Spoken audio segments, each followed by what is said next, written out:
जैसा कि आप सभी के कमेंट आ रहे थे कि सर जल्द से जल्द ग्रह विज्ञान की भी महामैराथन वीडियो दीजिए, तो आज का यह वीडियो ग्रह विज्ञान का महामैराथन वीडियो साबित होने वाला है, क्योंकि इस वीडियो में मैंने शामिल किए हैं ग्रह विज्ञान के सबसे महत्वपूर्ण अति लघुत्तरीय प्रश्न जो कई बार बोर्ड परीक्षाओं में आए हुए हैं। जी हां, जो कई बार बोर्ड परीक्षाओं में पूछे गए हैं और आपकी बोर्ड परीक्षा 2023 के लिए सबसे ज्यादा महत्वपूर्ण हैं, उन्हीं प्रश्नों को ही इस वीडियो में सम्मिलित किया है। कई प्रश्न रिपीटेड भी होंगे तो उन्हें आप मैनेज कर लीजिएगा मेरे प्यारे बच्चों। तो यदि आप क्लास 10th में हो और आपका पेपर है 20 फरवरी को यानी सोमवार को, तो आज का यह वीडियो आप ज्यादा से ज्यादा शेयर कर देना, आप सभी अपने इष्ट मित्रों में शेयर कर देना। सबसे महत्वपूर्ण वीडियो रहेगी आप सभी के लिए, क्योंकि सभी महत्वपूर्ण अति लघुत्तरीय प्रश्नों को एक ही वीडियो में मैंने सम्मिलित कर लिया है और जल्द ही यानी आज ही आपको मिलेगी बहुविकल्पी प्रश्नों से भी महत्वपूर्ण मैराथन वीडियो। जी हां, बहुविकल्पी, यहां पर ध्यान दीजिएगा, बहुविकल्पी प्रश्नों की महामैराथन वीडियो आज ही आपके लिए लेकर के आ रहा हूं मैं, तो आप उस वीडियो को भी देखिएगा और शेयर कर देना। और कल यानी रविवार को, ध्यान दीजिएगा आप सभी मेरे प्यारे बच्चों, रविवार को मैं लेकर के आने वाला हूं आप सभी के लिए ग्रह विज्ञान के अति लघुत्तरीय प्रश्न। तो मैं आज के वीडियो में कंप्लीट करा दूंगा। बहुविकल्पी प्रश्नों की वीडियो आज शाम तक आपको मिल जाएगी, हो सकता है जल्द से जल्द मिल जाए, आपको नोटिफिकेशन आ जाएगा। तो मेरे प्यारे बच्चों, रविवार को मैं लाने वाला हूं ग्रह विज्ञान के जितने भी लघु उत्तरीय प्रश्न हैं, जितने भी लघु उत्तरीय प्रश्न हैं और साथ ही साथ जो प्रश्न दीर्घ उत्तरीय हैं उन्हें भी आपके लिए लेकर के आने वाला हूं एक ही वीडियो में। तो रविवार सुबह के समय आपको वीडियो मिलेगी, ग्रह विज्ञान की लघु उत्तरीय और दीर्घ उत्तरीय मैराथन वीडियो होगी इन सभी प्रश्नों से रिलेटेड। आप उस वीडियो को जरूर देखिएगा, शेयर भी कर देना अपने जितने भी आपके इष्ट मित्र हैं सभी में। तो चलिए बिना आपका समय गवाए हुए स्टार्ट करते हैं। और इन प्रश्नों को आपको रटना नहीं है, जी हां,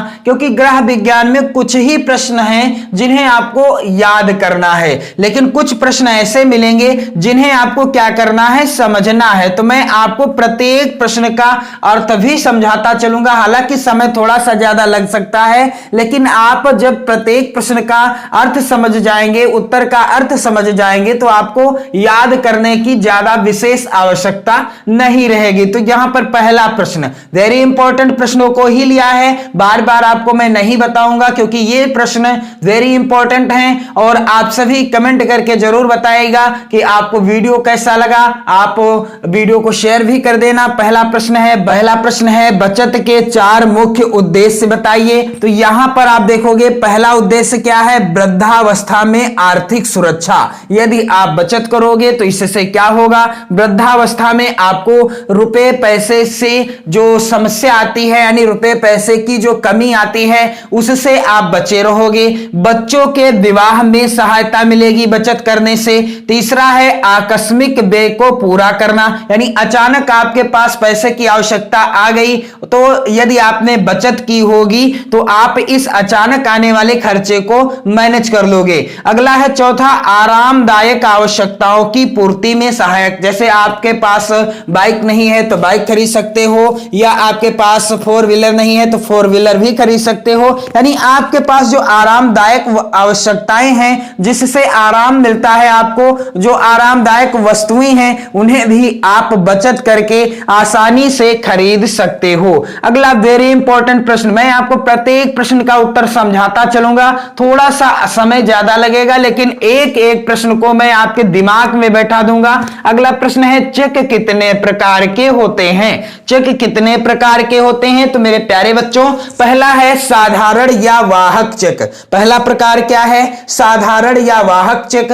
दूसरा प्रकार है रेखांकित चेक।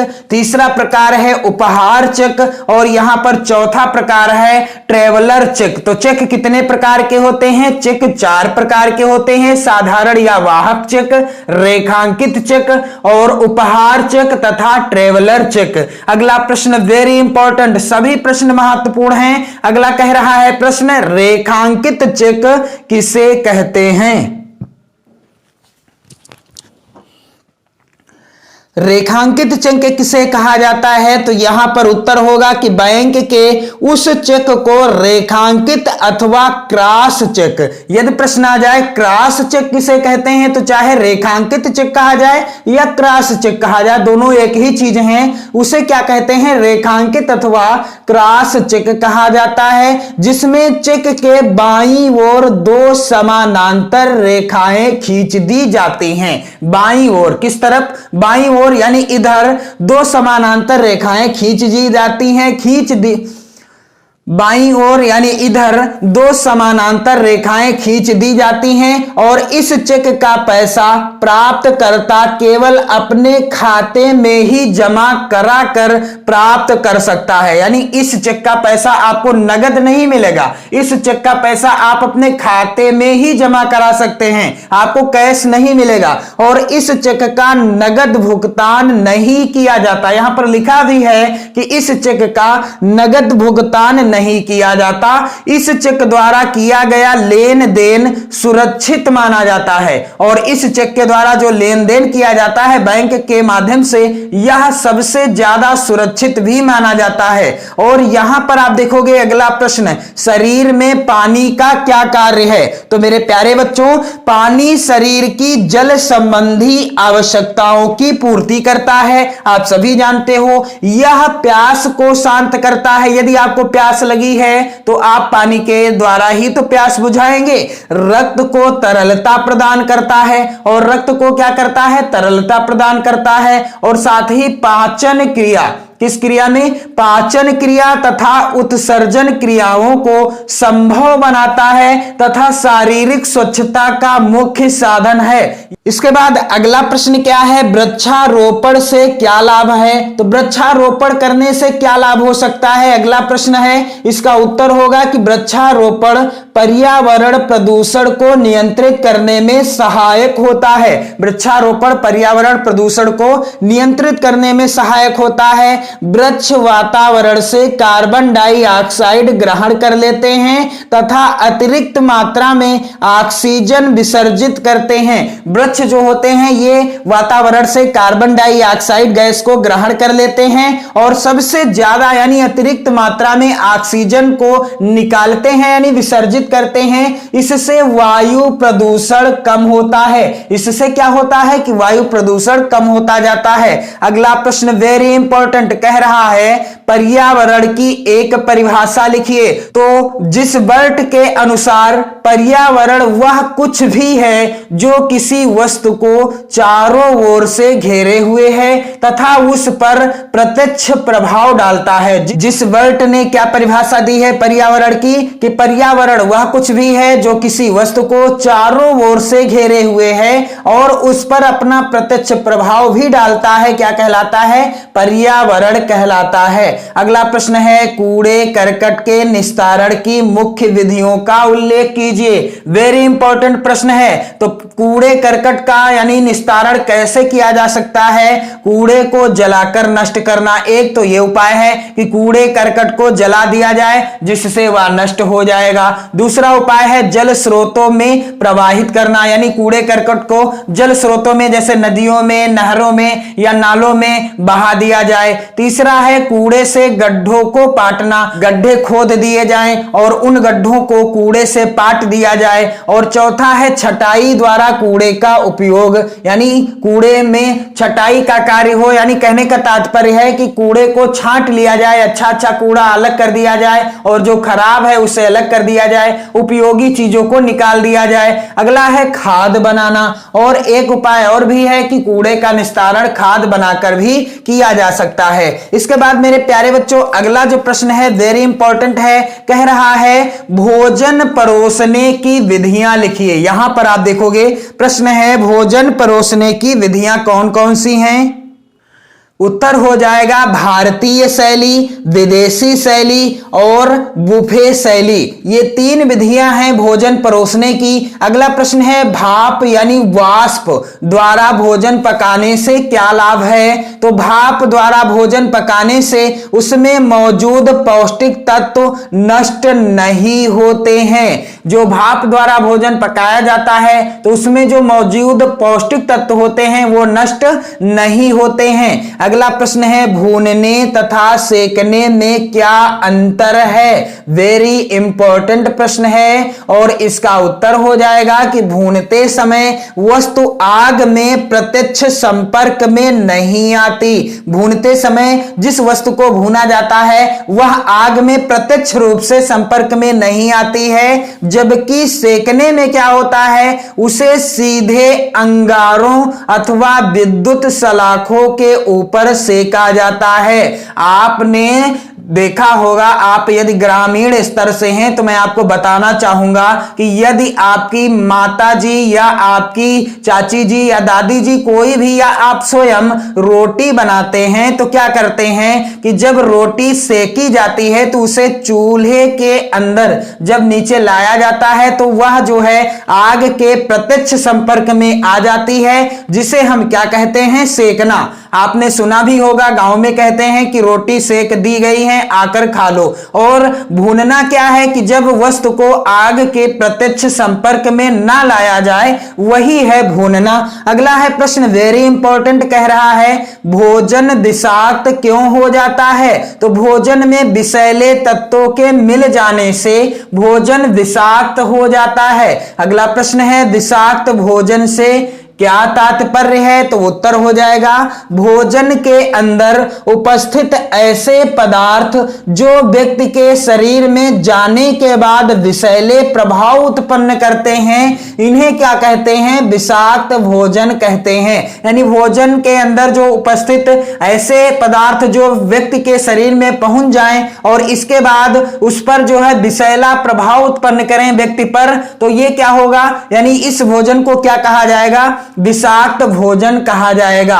अगला प्रश्न है वायु द्वारा कौन कौन से रोग फैलते हैं? तो वायु द्वारा फैलने वाले रोग कौन कौन से हैं? टीबी हो गया और काली खांसी, ये 2 रोग हैं जो वायु के द्वारा फैलते हैं, यानी दूषित वायु के द्वारा फैलते हैं। अगला प्रश्न वेरी इंपॉर्टेंट है मेरे प्यारे बच्चों, जल प्रदूषण के क्या कारण हैं? तो पहला कारण क्या है, घरेलू कूड़ा करकट। अक्सर क्या होता है कि हम घरेलू कूड़ा करकट स्वच्छ जल में फेंक देते हैं, जिससे वह जल जो है प्रदूषित हो जाता है। मल मूत्र का पानी में मिलना, और मल मूत्र का जो पानी में मिलना होता है इससे क्या होता है, जल प्रदूषित हो जाता है। कीटनाशकों का पानी में घुलना, कीटनाशकों का जब पानी में घुल जाना हो जाता है, यानी कीटनाशक जब पानी में घुलते हैं तो इससे भी जल प्रदूषित होता है। औद्योगिक कारखानों का कचरा पानी में डालने से, और औद्योगिक कारखाने यानी फैक्ट्रियों का कचरा जब नदियों के जल में प्रवाहित कर दिया जाता है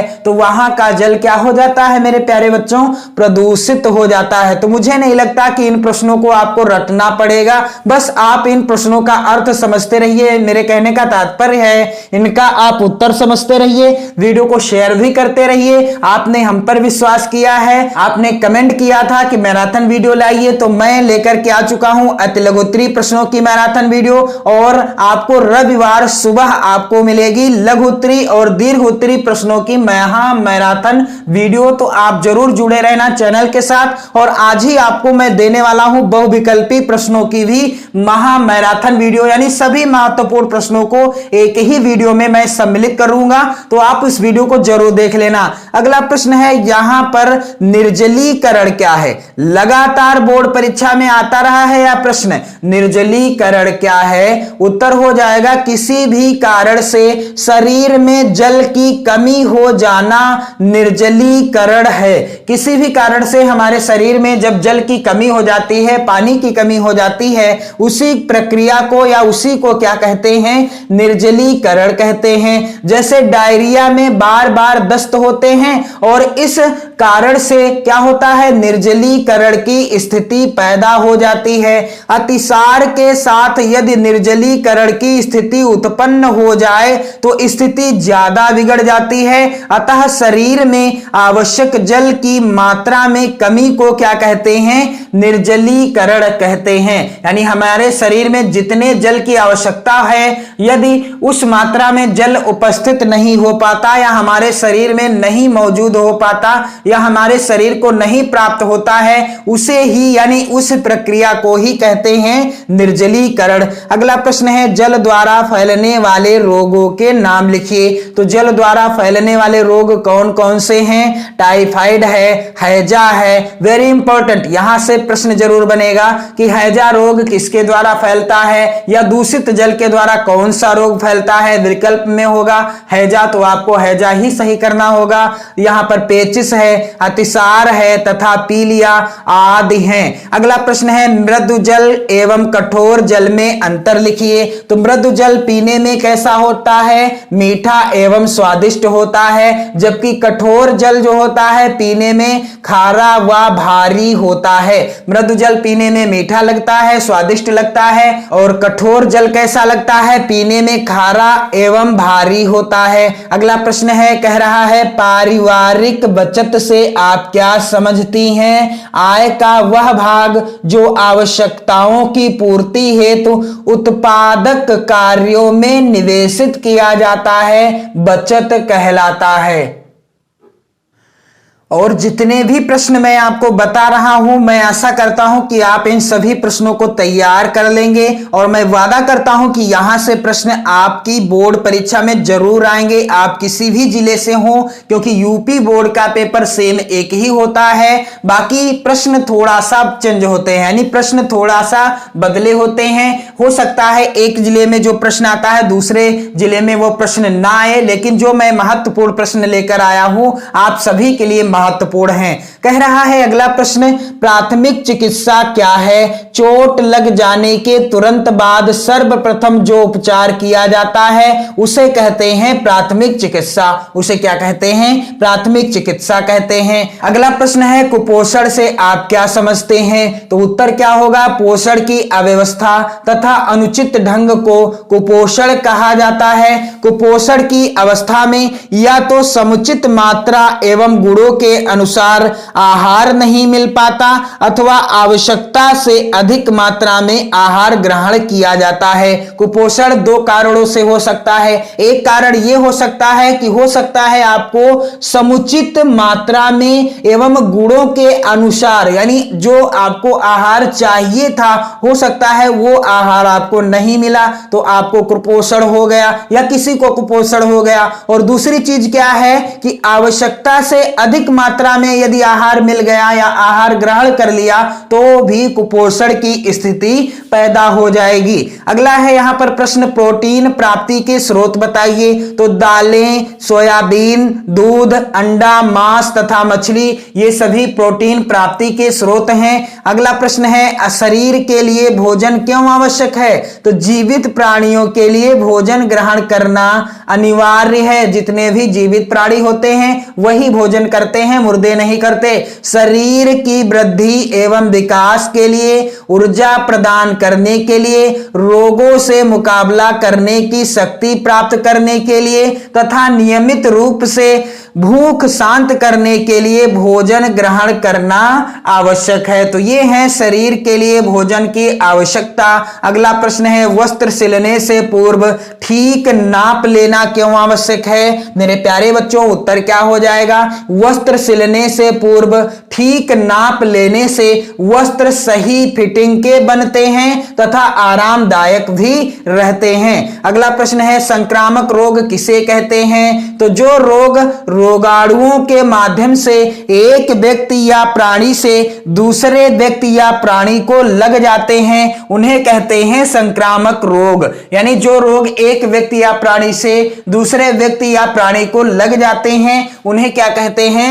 संक्रामक रोग कहा जाता है। अगला प्रश्न है किन्हीं 4 संक्रामक रोगों के नाम बताइए। चेचक हो गया, तपेदिक हो गया, हैजा हो गया और मियादी बुखार। तो यदि किसी भी व्यक्ति को चेचक है और आप उसके संपर्क में आते हो तो ज्यादातर संभावना रहती है कि आपको भी चेचक हो सकती है, क्योंकि ये जो है रोग संक्रामक रोग हैं। अगला प्रश्न है दूषित हवा द्वारा फैलने वाले 2 रोगों के नाम बताइए। तो दूषित हवा द्वारा फैलने वाले रोग कौन कौन से हैं? तपेदिक हो गया, काली खांसी, चेचक भी है, खसरा है और इन्फ्लुएंजा और कर्णफेर आदि ये रोग हैं जो दूषित हवा के द्वारा फैलते हैं। अगला प्रश्न है किन्हीं 4 संक्रामक रोगों के नाम बताइए। तो चेचक हो गया, तपेदिक, हैजा एवं मियादी बुखार, जैसा कि मैंने आपको अभी अभी बताया था। इसके बाद आप देखोगे अगला जो प्रश्न है वेरी वेरी इंपॉर्टेंट है। कह रहा है यहां पर आप देख रहे हो वाहक चिक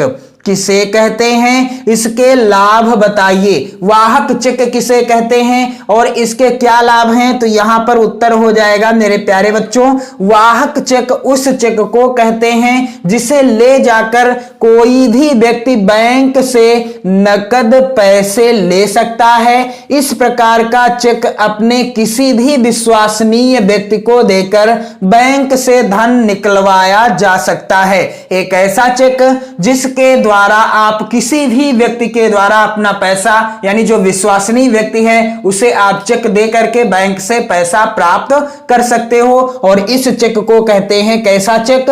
वाहक चेक कहते हैं। अगला प्रश्न है राष्ट्रीय बचत पत्र क्या है? तो राष्ट्रीय बचत पत्र डाक घर द्वारा चलाई जाने वाली एक महत्वपूर्ण योजना है। वर्तमान समय में इस योजना का मात्र एक ही प्रकार है और यह 5 वर्षीय योजना है। जो राष्ट्रीय बचत पत्र योजना है यह कितने वर्ष की होती है? 5 वर्ष की होती है। इस योजना में 6.8% दर से ब्याज मिलता है और इस योजना के अंतर्गत आयकर में नियमानुसार छूट भी मिलती है। अगला प्रश्न है पासबुक की उपयोगिता बताइए। तो पासबुक की उपयोगिता क्या है? वेरी इंपॉर्टेंट प्रश्न है। कह रहा है पासबुक में हमारे खाते में हुए लेन देन का संपूर्ण विवरण अंकित रहता है, यानी हमें बैंक से कितना धन प्राप्त हुआ और हमने कितना बैंक में धन जमा किया, पैसा जमा किया, वो सारा विवरण आपको पासबुक में देखने को मिलेगा।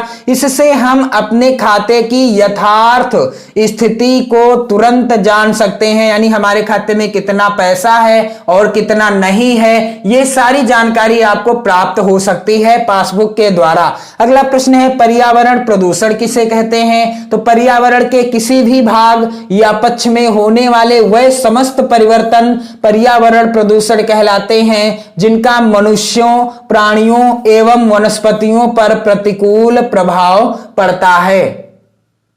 तो मेरे प्यारे बच्चों वीडियो को जरूर शेयर कर देना। अगला प्रश्न यहां पर है अपशिष्ट कचरा प्रबंधन के बारे में लिखिए। तो यहां पर इसका उत्तर क्या होगा? हर प्रकार के अपशिष्ट पदार्थ अर्थात कूड़े कचड़े को फैले रहने से रोकने, उसे हानि रहित ढंग से नष्ट करने या ठिकाने लगाने की व्यवस्थित प्रक्रिया को कहा जाता है क्या? कचरा प्रबंधन कहा जाता है। अगला प्रश्न है कूड़े करकट के निस्तारण की मुख्य विधियां या विधियों का उल्लेख कीजिए। तो मैंने इसका आंसर बता दिया है। कूड़े को जलाकर नष्ट करना, जल स्रोतों में प्रवाहित करना, कूड़े से गड्ढों को पाटना और छटाई द्वारा कूड़े का उपयोग तथा खाद बनाना। पर्यावरण प्रदूषण किसे कहते हैं? तो मैंने अभी अभी आपको बताया है कि पर्यावरण के किसी भी भाग या पक्ष में होने वाले वह समस्त परिवर्तन पर्यावरण प्रदूषण कहलाते हैं जिनका मनुष्यों, प्राणियों एवं वनस्पतियों पर प्रतिकूल प्रभाव पड़ता है। अगला प्रश्न है पेड़ पौधे वातावरण को कैसे शुद्ध करते हैं? तो पेड़ पौधे क्या करते हैं? कार्बन डाइऑक्साइड को ग्रहण कर लेते हैं और ऑक्सीजन को विसर्जित कर देते हैं, जिससे वातावरण शुद्ध रहता है। अगला प्रश्न है अशुद्ध जल से फैलने वाले रोग। तो हैजा है, टाइफाइड है, पीलिया है, पेचिस है और अतिसार है। अगला वेरी इंपॉर्टेंट प्रश्न, यह प्रश्न वेरी इंपॉर्टेंट है मेरे प्यारे बच्चों। कुएं कितने प्रकार के होते हैं? तो यहां पर आप देखोगे कुएं मुख्य प्रकार के होते हैं। यहां पर उथले कुएं, गहरे कुएं, आदर्श कुएं तथा आर्टिजन कुएं, इतने प्रकार के कुएं होते हैं। अगला प्रश्न है पासबुक किसे कहते हैं? तो मैंने आपको बताया था कि बैंक अथवा डाकघर में खाता खोलने वाले प्रत्येक व्यक्ति को एक पुस्तिका दी जाती है। जिन्होंने बैंक में खाता खुलाया है या डाकघर में खुलाया है, आपको जो है उनको, या आपने यदि आपका खाता है तो आपको भी एक पुस्तिका मिली होगी जिसमें ग्राहक यानी ग्राहकों का नाम लिखा होगा, पता लिखा होगा और खाता संख्या भी लिखा होगा। ग्राहक द्वारा किए गए लेन देन, कितना आपने पैसा जमा किया, कितना निकाला, सबका विवरण उस पुस्तिका में होगा। यानी ये जो पुस्तिका होगी इसी को ही कहते हैं क्या? पासबुक कहते हैं। 4 तरल आहारों के नाम बताइए। अगला प्रश्न है 4 तरल आहारों के नाम बताइए। तो नींबू का पानी, जौ का पानी, खिचड़ी और दलिया, ये 4 तरल आहार हैं। अगला प्रश्न है सब्जियों को काटने से पूर्व क्यों धोते हैं? तो हरी साग सब्जियों को काटने के बाद धोने से उनके विटामिन तथा खनिज लवण पानी के साथ बह जाते हैं, अतः इनको जो है काटने से पूर्व धोना ही लाभप्रद रहता है। तो मेरे प्यारे बच्चों, अगला यहां पर प्रश्न आप देखेंगे, वेरी इंपॉर्टेंट प्रश्न है, संक्रामक रोग किसे कहते हैं? तो मैंने आपको बताया था कि जो रोग या रोगाणु के माध्यम से एक व्यक्ति से दूसरे व्यक्ति में फैल जाएं, संक्रामक रोग कहलाते हैं। अगला प्रश्न है कपड़ा काटने से पहले उसकी नाप लेना क्यों आवश्यक है? तो इसका भी मैंने आपको आंसर बताया है कि कपड़ा काटने से पहले उसे अनिवार्य रूप से नाप लेना आवश्यक होता है, क्योंकि इससे कपड़े की वास्तविक स्थिति ज्ञात हो जाती है। यदि कपड़ा कम हो तो उसे ना काटें, और यदि अधिक हो तो फालतू कपड़ा बचा लें। यानी जब आपने कपड़ा काटने से पहले उसका जो है नाप ले लिया, उसकी नाप ले ली, तो इससे क्या फायदा होगा कि यदि कपड़ा कम पड़ रहा है, यानी जो चीज आप बनाना चाह रहे हो, तो आपसे कपड़ा कटेगा नहीं, यानी आप नहीं काटोगे। और यदि कपड़ा अधिक हो गया है तो क्या होगा कि फालतू का कपड़ा जो होगा उसे आप बचा सकते हो। अगला प्रश्न है वस्त्र सिलने से पूर्व ठीक नाप लेना क्यों आवश्यक है? तो मैंने आंसर बता दिया। भोजन पकाने की 3 प्रमुख विधियां मैंने ये भी बता दिया, उबालना, तलना, भूनना व सेकना, ये भोजन पकाने की विधियां हैं। अब ये जो प्रश्न है ये वेरी इंपॉर्टेंट है, फटे दूध का पानी कैसे तैयार किया जाता है और यह किस मरीज को देते हैं? तो यहां पर आप देखोगे इसका उत्तर क्या होगा कि दूध को उबालते समय नींबू का रस अथवा टाटरी डालने से दूध फट जाता है। स्वच्छ कपड़े में छानने से फटे दूध का पानी प्राप्त किया जाता है और यह टाइफाइड के मरीज को दिया जाता है। फटे दूध का पानी जो है किस मरीज को दिया जाता है? टाइफाइड के मरीज को दिया जाता है। और मेरे प्यारे बच्चों, यहां पर अगला प्रश्न है रोगी को किस प्रकार का भोजन देना चाहिए? तो रोगी को रोग की प्रकृति को ध्यान में रखते हुए आहार देना चाहिए। जैसा जिस व्यक्ति को रोग हो उसी रोग को ध्यान में रखकर भोजन देना चाहिए। रोगी का आहार पौष्टिक तथा सुपाच्य होना चाहिए। मिर्च मसाले बहुत कम होने चाहिए तथा आहार तला भुना नहीं होना चाहिए। अगला प्रश्न है प्राथमिक चिकित्सा क्या है? तो इसका भी आंसर मैंने बता दिया आप सभी को। प्राकृतिक एवं कृत्रिम श्वसन से आप क्या समझती हैं? तो जीवित प्राणियों में स्वाभाविक रूप से होने वाली श्वसन क्रिया को प्राकृतिक श्वसन कहा जाता है। प्राकृतिक श्वसन के अवरुद्ध हो जाने की स्थिति में विभिन्न बाहरी उपायों द्वारा श्वसन क्रिया संपन्न करने की प्रक्रिया को क्या कहते हैं? कृत्रिम श्वसन कहा जाता है। बजट कितने प्रकार के होते हैं, उनके नाम बताइए? तो बजट जो है 3 प्रकार के होते हैं, संतुलित बजट, घाटे का बजट और बचत का बजट। अगला वेरी इंपॉर्टेंट प्रश्न है रोगी का तापक्रम चार्ट बनाना क्यों आवश्यक है? तो तापक्रम चार्ट बनाने से यह लाभ होता है कि चिकित्सक उसको देखकर आसानी से रोगी की स्वास्थ्य में परिवर्तन व रोगी की दशा आदि का उचित ज्ञान प्राप्त कर सकता है और तदनुसार दवा आदि में परिवर्तन कर सकता है। अगला प्रश्न है गर्म सेक क्या है? वेरी इंपॉर्टेंट प्रश्न है, गर्म सेक क्या है, यह कब दी जाती है और इसकी क्या उपयोगिता है? तो मेरे प्यारे बच्चों, शरीर के किसी भाग को अधिक उष्मा या गर्मी पहुंचाना गर्म सेक कहलाता है। गर्म सेक वात रोग, पेट, गले, दांत आदि के दर्द तथा क्षय रोग में दी जाती है।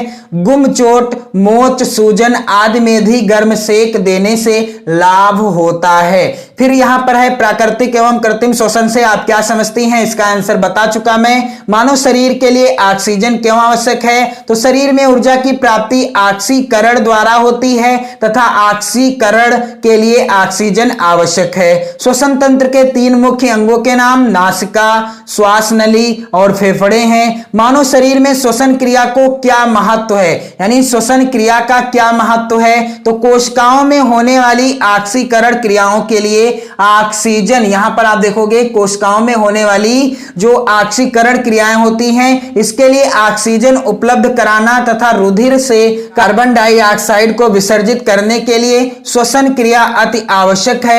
जीवित रहने के लिए श्वसन क्रिया अनिवार्य है। फिर मुंह से सांस लेना क्यों हानिकारक है, तो मुंह से सांस लेने से दूषित एवं ठंडी वायु श्वसन तंत्र में पहुंच जाती है। इससे गले एवं श्वसन तंत्र के संक्रमण की आशंका रहती है।